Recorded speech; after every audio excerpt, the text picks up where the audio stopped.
अस्सलाम students, welcome to Hani physics lab. आज हम second year chapter number 17 physics of solids को स्टार्ट करने जा रहे हैं। अकॉर्डिंग टू सिलेबस हमारा आज का जो टॉपिक है मैकेनिकल प्रॉपर्टीज ऑफ सॉलिड्स है कि मैकेनिकल प्रॉपर्टीज सॉलिड्स की क्या होंगी।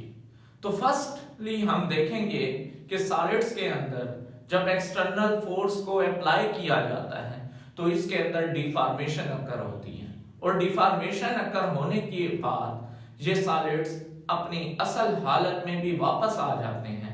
ये फिनोमिना क्या है, इन तमाम पहलुओं से सॉलिड्स को मैकेनिकली देखना है। अब फर्स्टली हम देखते हैं कि डिफॉर्मेशन इन सॉलिड्स क्या है। Let's see students, deformation in solids. Solids में डिफॉर्मेशन क्या है? अगर हम एक रबर बॉल लें और उसके ऊपर एक्सटर्नल फोर्स को अप्लाई करें तो इस तरह से जब हम फोर्स अप्लाई करते हैं और मैं उसको स्क्वीज करूं, मतलब ये हुआ कि उसके ऊपर इनवर्ड फोर्स लगाऊं तो इस सूरत में बॉल की शेप और वॉल्यूम तब्दील हो जाएंगे। और जिस वक्त मैं उसको दोबारा से फोर्स को हटा देता हूं तो वो अपनी ओरिजिनल हालत में वापस आ जाती है। तो इस प्रॉपर्टी को हम डिफॉर्मेशन कहेंगे कि डिफॉर्मेशन का मतलब यह है कि सॉलिड में ऐसे तब्दीली ले आना जिस तब्दीली से उसकी शेप और वॉल्यूम में या लेंथ में जाहिरी तौर पे तो बिगाड़ पैदा हो जाए लेकिन परमानेंटली बिगाड़ पैदा ना हो। ये प्रॉपर्टी सॉलिड की क्या कहलाती है? डिफॉर्मेशन कहलाती है। तो देखते हैं स्टूडेंट्स डिफॉर्मेशन कैसे है। When an external force produces any change in length, volume or shape of the object is known as deformation in solids।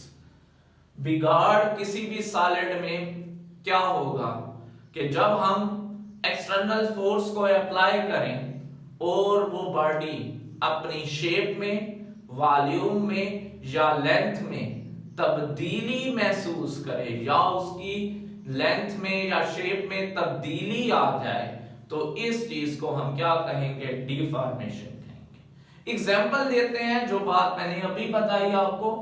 If we hold a soft rubber ball and squeeze it then its volume and shape changes। अगर आप एक rubber ball लें और उसको squeeze करें जैसे कि diagram में मौजूद है, ये रबर बॉल है, इसको स्क्वीज किया है। जब इसको स्क्वीज किया है तो इसका वॉल्यूम और शेप में थोड़ी सी चेंज आ गई। तो इस सूरत में अगर हम देखना चाहें, लेकिन जैसे मैंने फोर्स को हटा दिया है, फिगर बी की तरफ देखते हैं, यहां पे फोर्स अप्लाइड है और यहां पे फोर्स हटा दी गई है। फिगर बी के मुताबिक जैसे आप एक्सटर्नल कंप्रेशन फोर्स को रिमूव करते हैं तो ये बॉल अपनी असल हालत में वापस आ जाती है। तो हम कह सकते हैं कि इस बॉल के अंदर डिफॉर्मेशन हुई थी। किसकी वजह से? एक्सटर्नल फोर्स की वजह से। तो इस एग्जाम्पल से हमें यह बात समझ आ गई कि डिफॉर्मेशन किसी भी बॉडी में अगर अकर हो जाए तो वो परमानेंट चेंज नहीं होगा, वो टेम्परेरी चेंज होगा लेंथ में, शेप में या वॉल्यूम में। नेक्स्ट चीज को देखते हैं कि अगर क्रिस्टलाइन सॉलिड्स हैं तो फिर डिफॉर्मेशन कैसे होगी। तो आपको पता है कि क्रिस्टलाइन सॉलिड्स एक खास पैटर्न के तहत अरेंज्ड होते हैं और इनका पैटर्न ज्योमेट्रिकली होता है। अब इस सूरत में अगर हम सॉलिड्स के ऊपर एक्सटर्नल फोर्स लगाएं तो क्या होगा? सॉलिड्स के अगर मैं इन 5 एटम्स को देखूं जो सामने फिगर में मौजूद हैं तो ये सारे एटम अपनी इक्विलिब्रियम स्टेट में हैं। लेकिन जिस वक्त मैं इसके ऊपर एक्सटर्नल फोर्स लगाता हूं और मैं एक्सटर्नल फोर्स किधर लगा रहा हूं? आउटवर्ड। तो इस सूरत में ये एटम्स अपनी इक्विलिब्रियम स्टेट से थोड़ा सा, या इक्विलिब्रियम पोजीशन से थोड़ा सा डिस्प्लेस हो जाएंगे। जब ये डिस्प्लेस्ड होंगे, अब देखें इनकी शेप और इसकी शेप में फर्क है। इसका ये मतलब कि ये शेप वहां पे डिस्प्लेस होंगे एटम्स जिस डायरेक्शन में मैंने फोर्स को अप्लाई किया होगा। अब देखिए ये इस तरह से हुए।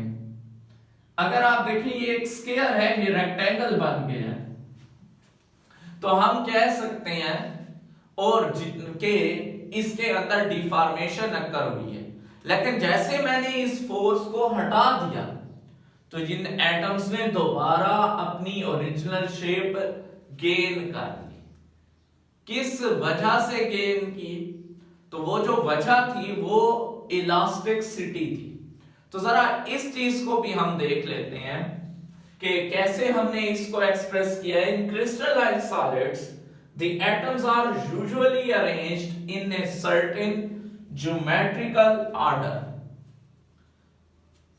एलिमेंट कोई भी आप ले सकते हैं, लेकिन कौन सा हो? क्रिस्टलाइन सॉलिड को। जब when external force is applied, जब इसके ऊपर एक्सटर्नल फोर्स को अप्लाई किया जाता है, the distortion occurs because the atoms displaced from their equilibrium position.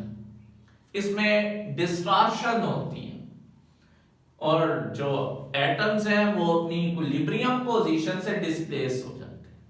And the body is said to be in state of stress. तो इस सूरत में जो बॉडी है वो किस में होगी? स्ट्रेस में होगी। After removal of external force, जैसे एक्सटर्नल फोर्स को मैं रिमूव करता हूं, the atoms return to their equilibrium position. Atoms अपनी इक्विलिब्रियम पोजीशन में वापस आ जाते and regain their original shape due to elasticity. और ये एटम्स इलास्टिसिटी की वजह से अपनी ओरिजिनल शेप को दोबारा हासिल कर देते हैं। तो अब हमें ये बात समझ में आ गई कि क्रिस्टलाइन सॉलिड्स में जो एटम्स है वो सिर्फ अपनी इक्विलिब्रियम स्टेट से थोड़ा सा डिस्प्लेस होंगे, उसमें थोड़ी सी चेंज आएगी और दोबारा वो अपनी और इक्विलिब्रियम स्टेट में वापस आ जाएंगे। जब वो वापस आएंगे तो इस सूरत में किसकी वजह से आएंगे? इलास्टिसिटी की। तो ये फिर टर्म इलास्टिसिटी क्या है? The ability of the body to return its original shape after removal of stress is called elasticity. अगर स्ट्रेस मीन के एक्सटर्नल फोर्स जैसे हटाई गई, किसी भी बॉडी पे हटा दी और वो दोबारा अपनी असल हालत में वापस अगर आ जाए तो इस एबिलिटी को हम इलास्टिसिटी कहते हैं। और वो मटेरियल क्या कहलाएगा? इलास्टिक कहलाएगा। मिसाल के तौर पे अगर एक रबर है, उसको मैं खींच रहा हूं आउटवर्ड, तो इस सूरत में वो स्ट्रेच होगा। जब वो स्ट्रेच्ड होगा तो उसकी लेंथ में इजाफा मुतवक्के होगा। जब ये मुतवक्के इजाफा हो गया है तो इस सूरत में अगर मैंने एक्सटर्नल फोर्स रिमूव कर दी है तो इस सूरत में रबर अपनी असल हालत में अगर वापस आ गया तो ये रबर की जो एबिलिटी है वो इलास्टिसिटी कहलाएगी। और इसके अंदर जो बिगाड़ पैदा हुआ था, लेंथ इसकी बड़ी थी, वो जो जितना बिगाड़ पैदा हुआ था वो बिगाड़ आपके पास क्या है? डिफॉर्मेशन है। स्ट्रेस फिर क्या होता है? स्ट्रेस हमारे पास अगर एक बॉडी पे के पर यूनिट एरिया पे, जैसे कि ये बॉल है, इसके पर यूनिट एरिया पे जितनी फोर्स अप्लाई हुई है, जिस फोर्स ने इसकी शेप को चेंज किया है, इसके वॉल्यूम को चेंज किया है या इसकी लेंथ को चेंज किया है, तो ये फोर्स पर यूनिट एरिया क्या कहलाएगी? स्ट्रेस कहलाएगी। इसका यह मतलब कि स्ट्रेस बजाते खुद फोर्स पर यूनिट एरिया है कि उसके पर यूनिट एरिया पे कितनी अप्लाई हुई है फोर्स। ये फोर्स कौन सी होगी? एक्सटर्नल अप्लाइड फोर्स होगी। तो इस सूरत में मैथमेटिकली मैं इसको कैसे एक्सप्रेस कर सकता हूं? तो मैथमेटिकली आप एक्सप्रेस कर सकते हैं stress is equal to force per unit area. कि स्ट्रेस मैथमेटिकली आपके पास क्या है? Force per unit area. अब इसका स्ट्रेस का देखते हैं कि सिंबल क्या है? Sigma is equal to force divided by per unit area. अभी आपने देखा कि स्ट्रेस किसके बराबर था? Applied force per unit area के। तो स्ट्रेस को किससे डिनोट किया जाता है? सिग्मा से। फोर्स अप्लाइड फोर्स F पर यूनिट एरिया। इसका यूनिट क्या होगा? फोर्स का यूनिट क्या है? न्यूटन पर मीटर स्क्वायर। डायमेंशन, तो आपके पास इसकी डायमेंशंस क्या आएंगी? मास length inverse into time square inverse. तो ये आपके पास इसकी डायमेंशंस आ जाएंगे। अब जरा टाइप्स को देख लेते हैं। अगर यही स्ट्रेस चेंज कर रहा है लेंथ को, कोई भी बार है, मिसाल के तौर पे ये बार की ओरिजिनल लेंथ है और मैंने इसके ऊपर फोर्स को अप्लाई कर दी इस तरह से, तो अब इसकी न्यू लेंथ ये आ गई।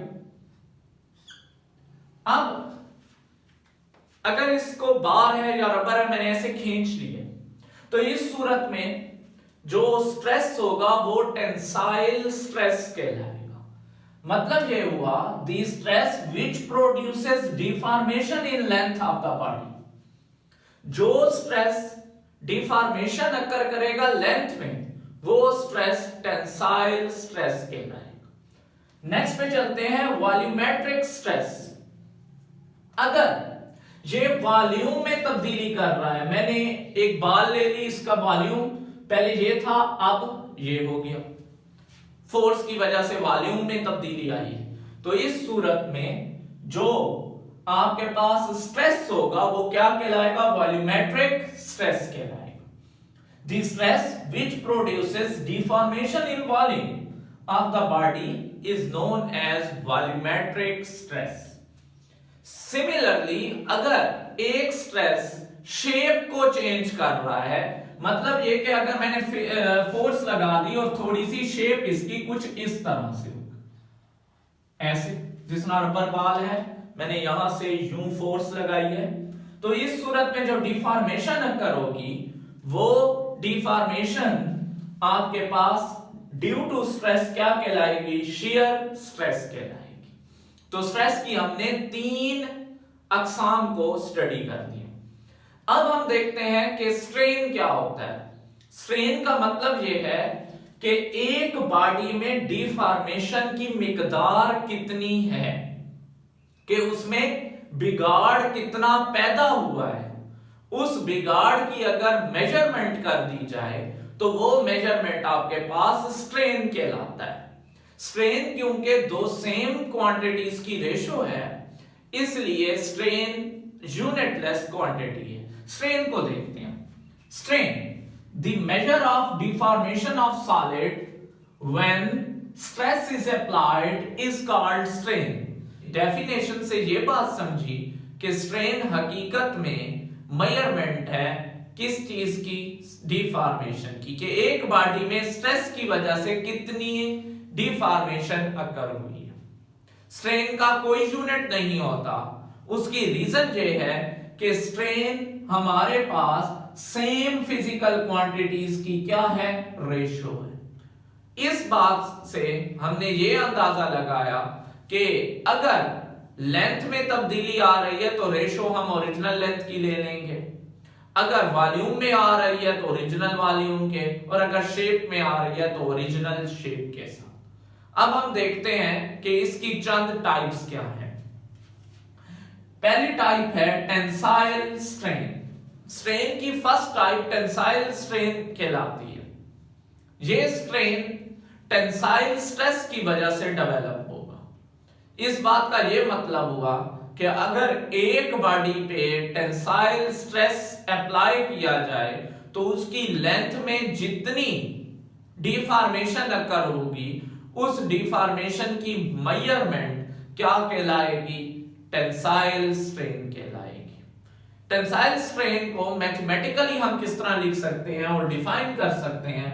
The fractional change in length of the body under tensile stress is known as tensile strain.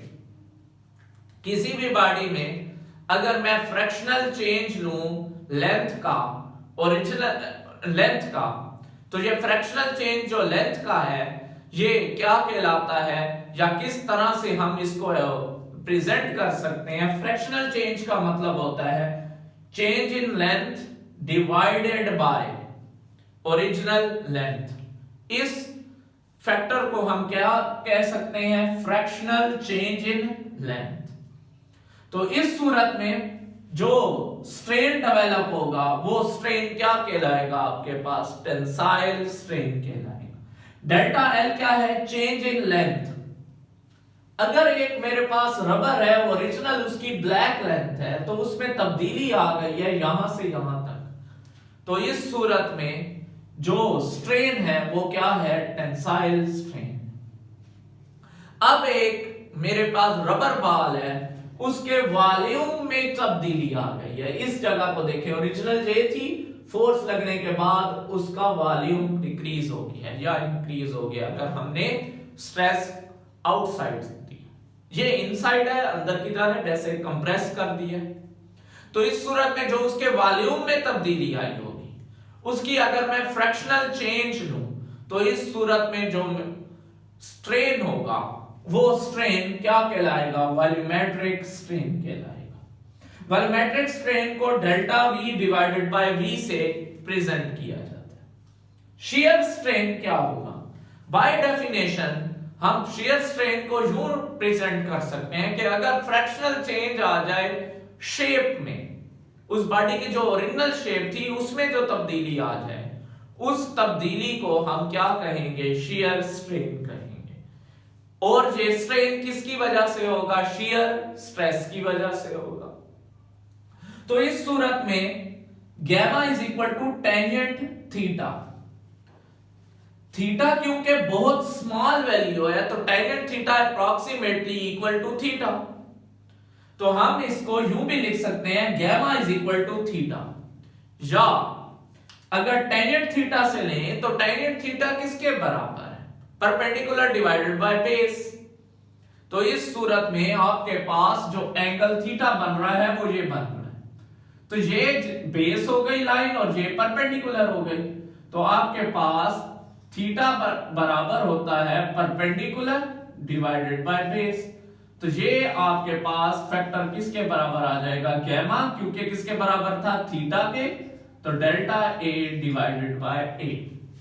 तो इस सूरत में भी हमारे पास जो शियर स्ट्रेन है उसका फिर कोई यूनिट नहीं आया। तो हमें इस बात से, हर टाइप से ये बात पता चली कि कोई भी यूनिट नहीं आएगा जो यूनिट लेस है। अगर एक क्वांटिटी यूनिट लेस है तो वो डायमेंशन लेस भी होती है। तो स्टूडेंट्स, ये चंद प्रॉपर्टीज, मैकेनिकल प्रॉपर्टीज थी सॉलिड्स की। नेक्स्ट लेक्चर हासिल करने के लिए चैनल को सब्सक्राइब करें, लाइक करें और बेल आइकन को जरूर प्रेस कीजिए ताकि आपको हर वीडियोस इन टाइम मिलती रहे। अल्लाह हाफिज।